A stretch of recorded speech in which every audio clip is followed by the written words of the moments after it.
There are two ways to be successful. And I don't subscribe to the first one. That's just natural talent. And I just don't believe people who are naturally talented are better than me. I believe effort, and you've heard me say it. Your mama might come from privilege. Your daddy might come from privilege. Your daddy might own a company. You might have a father that can give you everything your little heart desires, but you will not outwork me. Why? Because I realize that the bigger the dream, the more effort you're going to have to put in. I'm saying that some of you in this room, you might have small beginnings. You might not have a lot of money. You might not have a lot of resources. And I need you to understand that the bigger your dream is, the earlier you're going to have to get up. The longer you're going to have to stay up. I'm talking about concrete commitment.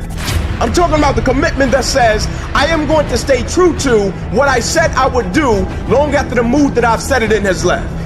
Because I think we all know in this room, character is not something that we inherit. Character is something we got to wake up every single day. We got to fight and we got to build it.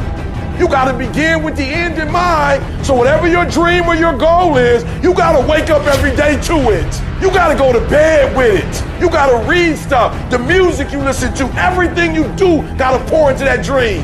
I understand it is in the process that you get better. It's in the process that don't nobody know your name, and 5 years later, you're one of the best in the world. Why? The process. I don't get up at 3 o'clock in the morning because I'm broke. Then why do you get up at 3 o'clock in the morning? Because I ain't finished yet.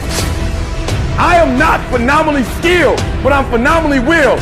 My IQ may never change, but my will changes every year. I get stronger and stronger and more determined. Why? Because it's in my DNA.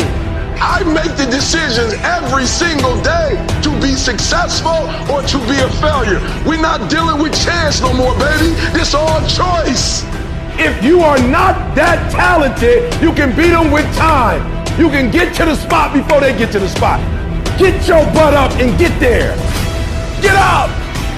Act like you playing basketball. Act like you playing football. Compete. That's what bothers me. Many of y'all are not competing. I need effort. Compete. Act like you playing football. Go in that doggone classroom. Compete. Many of you have lost your competitive edge. Get your competitive edge back. I'm not against no other motivational speaker. I'm just competitive. When you dedicate your life, you don't care anything about the odds. When the dream is big enough, the odds don't matter. When you're working, you have a wall to break through. A friend of mine who runs a marathon, he says, when he's running the 26-mile marathon, he said, let's say that hypothetically, that 18th mile is the wall. He said, Les, when you get there and you're running, he says, everything in you is telling you to stop, to give up. Every muscle is aching. And you're saying to yourself, I can't do it. I can't do it. And you just keep on and you keep on and you keep on. It seems like you're moving at slow motion.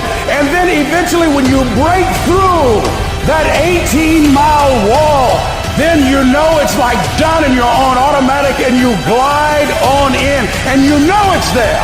You know you're going to get to the finish line. And we've all had experiences where we were working on something and we knew it was possible. And we did those things that were necessary to bring it into reality. We took the responsibility to make it happen. Other people couldn't see it. A lot of people didn't believe it. You were attacked. You were criticized. People were opposing you, but you kept on doing it. It was hard. It was rough. It was difficult. But to you, it was worth it. And eventually you got to a level, you know, can nothing stop me now. I'm on the move. I'm on the move.